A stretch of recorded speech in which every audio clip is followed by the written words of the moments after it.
Bismillahirrahmanirrahim.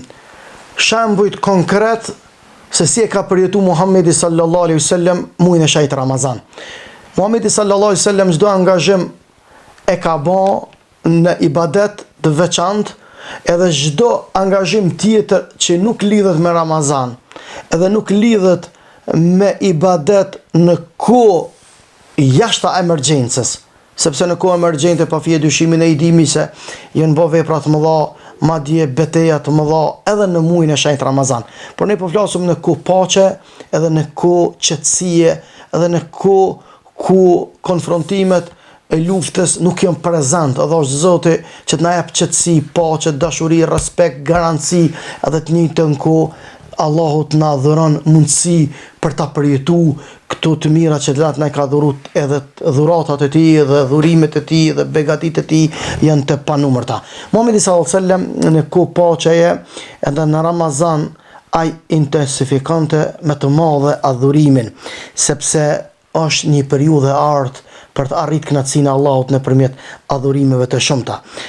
Pejgamberi sallallahu alaihi wasallam e shtonte, e rrinte, e zmadhante, e shpeshtonte adhurimin nëpërmjet këtij agjerimi, duke fal namaz më shumë, duke lexu më shumë, duke meditu më shumë, duke përsërit fjalën e Allahut më shumë e kështu me radhë. Madje kalonte natën gjatë duke i falendëruar Allahun për mirësitë e mëdha, e veçanërisht në kohën e fundit apo në pjesën e fundit të muajit të shenjtë të Ramazanit, e cila është 10-shi i fundit, mundësia e artë për të kapë natën e Kadrit. Çështja tjetër, pejgamberi sallallahu alaihi wasallam e përjetonte agjerimin me vetdije të plot. Ne kena nevojë ta përjetojmë me vetdije të plot sabrin ton, sepse nëpërmjet agjerimit ne e kontrollojmë nervozën ton, e kontrollojmë emocionin ton, ne e kontrollojmë fjalët e tona. Zoti dëshiron që të na stërvit bindjet tona, të na stërvit sjelljet tona. Nëse dikush të ngacmon, të shan, të nënçmon, të nënvlerëson, të ka mësu profeti jon alayhi salatu wassalam, sikur i ka mësu sahabët e vet, thuaj, un jam agjerueshëm, e mu nuk më takon mu marr me këtë fjalor, nuk më takon me ta sjell të njëjtën vepër që ti duke ma servu, por tensionin do ta ballafaqoj me dashuri. Por tensionin do ta ballafaqoj me mirësi. Valla kjo është kënaqësi. Valla kjo është përjetim. Pasha lumin Allah, pasha 99 emrat e Allahut. Kjo është kënaqësi e madhe, ai i cili po të shan, e po të nënçmon, e po të nervozon, e po mundohet me të vënë në një rrugë tjetër, ti qëndrosh besnik ti rrugtimit, agjerimit, duke ia rikujtu atij edhe vetes. Po edhe rrethit që po të shikon. Hey, na jemi agjerueshëm. Këtu nuk na takojnë sot. Sot kemi armë pushim, thojza, po e tham kushtimisht, pra prej fjalëve të këqija, prej fjalëve të ndyta, sepse ne jemi në kohë stërvitje. Tash stërvitemi, e nesër do të vazhdojmë me ato mësime të cilat e kemi mbledhur forcën, po atë njëjtën kohë e kemi provu sa e qetë është zemra, sa e kthjellët është mendja, edhe sa është e plot shpirti me qetësi kur ne e ruhemi nga fjalët e këqija, e këto na e ka dhuru model Muhammedi alayhi salatu selam.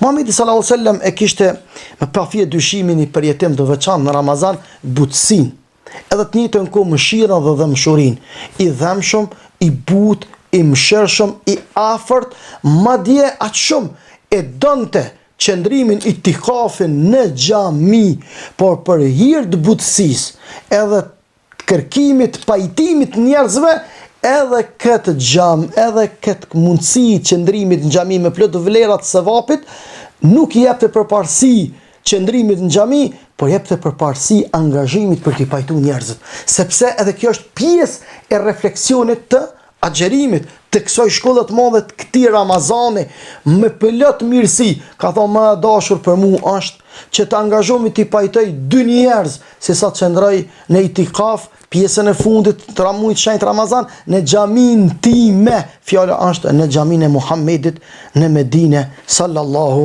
alaihi wasallam. Kjo është një mësim i madh për mbar njerëzin, se sa duhet njerëzit të kenë kujdes. Pastaj shpenzim në bamirësi.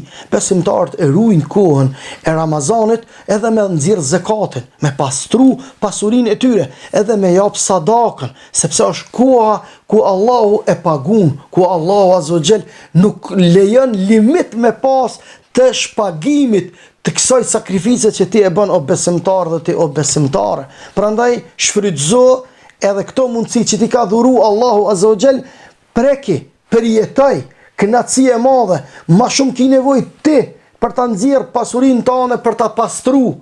Edhe të njëjtën kohë, nëpërmjet këtij pastrimi, kësaj nxjerrjes këtij zakati, ti je duke siguru, sepse në 2.5 pasurisë tënde ka hak nevojtari, ka hak borçliu, ka hak ai i cili e ndërton edhe një vizion të madh të shoqërisë nëpërmjet institucioneve edukative arsimore të fesë islame në çdo trev, e sikur të na që është bashkësia islame, ta ndihmojmë medresen, ta ndihmojmë vatrën e arsimimit dhe edukimit të brezave, të cilat atyre nxënësve dhe atyre nxënëseve, të cilët nesër edhe të ardhmen e afërt, po edhe të largët do të na mësojnë fen, ashtu sikur Allahu e la emanet këtë fe të Muhammedi a.s.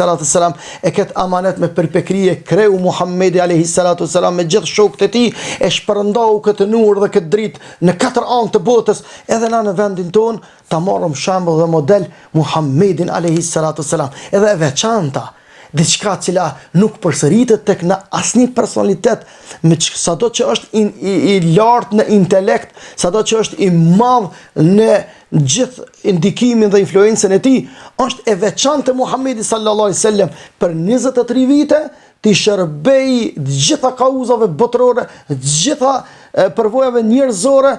Ky 23 vjeçari Muhammedit alayhi salatu wassalam për zgjidhjen dhe dhënien dritës së cilit problem, duke e përdor model dhe mostër atë të cilën na la në biografinë e tij të bekuar dhe të ndershme.